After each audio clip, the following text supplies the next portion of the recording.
Hello hi friends, Singur பையன் பார்த்தீங்கன்னா தூங்கிக்கிட்டு இருக்கான். அவனோட அப்பா வந்து வேலையை பாடுறான்னு சொல்லி எழுப்பி விடுறாங்க. அவனோட பார்த்தீங்கன்னா அவங்க ஆடை வளர்த்திக்கிட்டு இருக்காங்க. அதுக்கோட சாப்பாடு தான் அந்த முட்டாய். அவனோட அப்பா அதுலேருந்து ஒரு ஆடை கொண்டு போய் விற்கிறாங்க.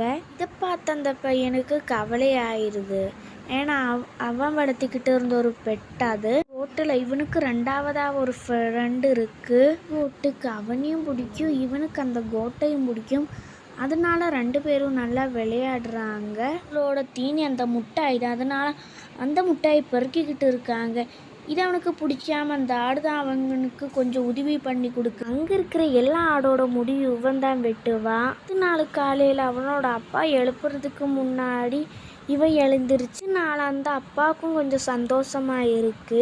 ஆடை அவனோட அப்பா விற்கிறது பார்த்து அவனுக்கு பயமாகி அந்த ஆடை அவன் ஒளிப்பிச்சு வச்சிடுறான்.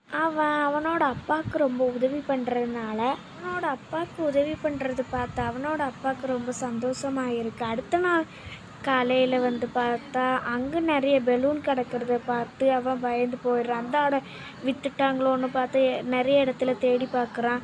ஆனால் அந்த ஆடை கடைசியில் கிடச்சிருக்கு. ஆடை ஏதோ பண்ண போகிறாங்கன்னு பார்த்தா அப்படி எதுவும் இல்லை.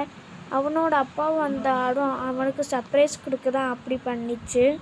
டாட்டா பாய், நாளைக்கு பார்க்கலாம். பிடிச்சிருந்தா ரெட் ஹார்ட்டு கமெண்ட் பண்ணி